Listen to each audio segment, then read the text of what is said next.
नमस्कार, yes news महाराष्ट्रामध्ये आपल्या सर्वांचे स्वागत। अण्णाभाऊ साठे यांना वंचित बहुजन आघाडीचं अभिवादन। जनसुरक्षा कायदा रद्द करण्याच्या मागणीसाठी मोर्चाचं आयोजन। लोकशाहीर अण्णाभाऊ साठे यांच्या जयंतीनिमित्त वंचित बहुजन आघाडीच्या वतीनं वाटेगाव येथे अभिवादन करण्यात आले। या निमित्ताने वंचित आघाडीच्या पदाधिकाऱ्यांनी शेणे गावातील भीमनगर बुद्धविहार येथे भेट दिली। जनसुरक्षा कायदा UAPA रद्द करावा या प्रमुख मागणीसह 11 ऑगस्ट 2025 रोजी सांगली येथे होणाऱ्या धडक मोर्चा संदर्भात पत्रिका वाटप व जनजागृती करण्यात आली। या कार्यक्रमात वंचित बहुजन आघाडीचे सांगली जिल्हाध्यक्ष शंकरदादा माने, उपजिल्हाध्यक्ष अमर माने, खानापूर तालुका अध्यक्ष अनिल चौधरी, सांगली जिल्हा सदस्य राजू कांबळे, सदस्य अरुण देंडे, सदस्य कबीर कांबळे, ग्रामपंचायत माजी सदस्य संदीप धुमाळ, भीमनगर उपाध्यक्ष सौरभ धुमाळ यांच्यासह अनेक कार्यकर्ते उपस्थित होते। शंकरदादा माने यांनी जनतेशी थेट संवाद साधत सांगलीत होणाऱ्या मोर्चाचे उद्दिष्ट स्पष्ट केलं। जनसुरक्षा कायदा हा सरकारकडून लोकशाही विरोधी आणि अभिव्यक्ती स्वातंत्र्यावर घाला आहे। हा कायदा रद्द करावा यासाठी वंचित बहुजन आघाडी आवाज उठवत आहे, असं त्यांनी सांगितलं। या निमित्ताने अण्णाभाऊ साठे यांच्या संघर्षमय जीवनावर प्रकाश टाकण्यात आला आणि त्यांच्या विचारांचा प्रसार करण्यात आला। यस न्यूज महाराष्ट्रासाठी राजेश कांबळे। ते लोकशाहीर अण्णाभाऊ साठे हे एक जगविख्यात व्यक्ती, महामानव आणि एक क्रांतिकारी कामगार नेता म्हणून ज्यांना या जगामध्ये ओळखलं जातं ते लोकशाहीर अण्णाभाऊ साठे।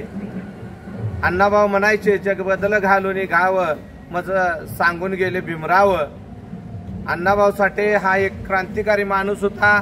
त्याचा एक पुरावा म्हटलं तर देश स्वतंत्र झाला 15 तारखेला आणि 16 तारखेला त्याने एक मोठा मोर्चा काढला आणि त्या मोठ्या मोर्चाची घोषणा होती, ये आजादी झूठी है और देश की जनता भूखी है। म्हणजे तुम्ही विचार करू शकताय की आजादी झूठी आहे ही देश स्वतंत्र झाल्यानंतर लगेच मांडणारा माणूस म्हणजे अण्णाभाऊ साठे होते।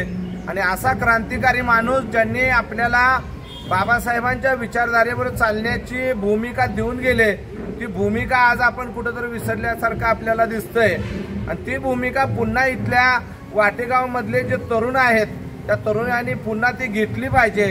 कारण बाबासाहेबांनी दिलेल्या भारतीय संविधान आणि त्या संविधानामध्ये जे आम्हाला अधिकार दिलेला आहे, म्हणजे अण्णाभाऊ साठेंची जयंती साजरी करण्याचा अधिकार, बाबासाहेब आंबेडकरांची जयंती साजरी करण्याचा अधिकार, शिक्षणाचा अधिकार, आम्हाला माणसाप्रमाणे जगण्याचा अधिकार, जे भारतीय संविधानामध्ये आम्हाला अधिकार दिले ते अधिकार आताचं सरकार ही बदलू पाहत आहे।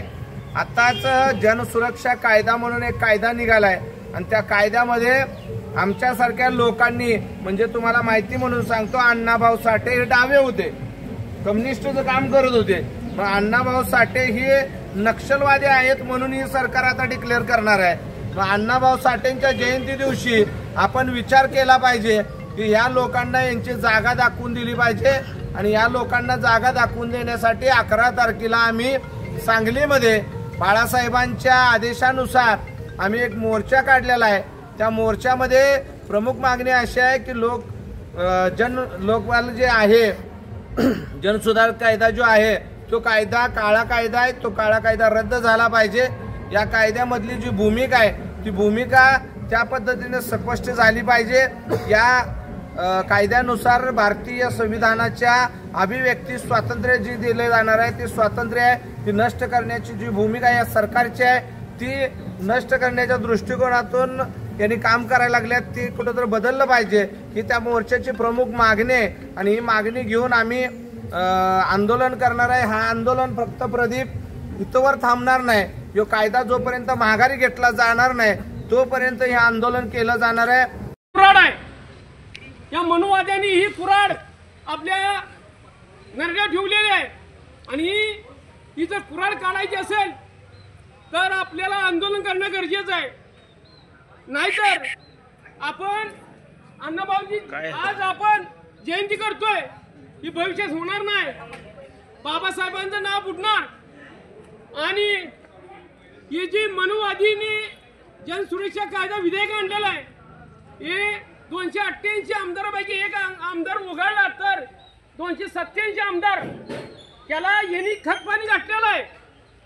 यांनी खतपाणी घालण्याच्या घालवरनं सहाय्य केलेलं आहे. तरी ही जे आमदारकी आपण निवडून देतोय यांना आणि आपल्या नरड्यावरती आपण कुऱ्हाड स्वतः मारून घेतोय, तर आपण या व्यवस्थेला धडा शिकवायचा असेल तर यांच्याही आमदारांनी धडा शिकवला पाहिजे आपण, आणि सरकारचं डोळं उघडं केलं पाहिजे. ही मनुवाद्यांचं सरकार आहे, ही काही करणार आहे. तर माझं एक म्हणणं आहे की येत्या 11 तारखेला सांगली कलेक्टर ऑफिस येथे मोठं आंदोलन ठेवलेलं आहे. हे प्रकाश आंबेडकर साहेबांनी ठेवलेलं आहे. कारण का सगळी राष्ट्रवादी काँग्रेस पार्टी, बीजेपी ही सगळे सैनिक एकत्र झालेलं आहे. या जैन विधेयकाला प्रोत्साहन घालतंय, आणि हे कायदा जर आला तर आपण ही जमलेला इथं असं जमू शकत नाही. आपल्यावरती गुन्हे दाखल करून आपल्याला आत टाकणार. मग कायद्यानुसार तुमच्या दंडात्मक कारवाई होऊन वर्षाला तुमची साथ आमची. यस न्यूज महाराष्ट्र चॅनलला लाईक करा व सबस्क्राईब करायला विसरू नका.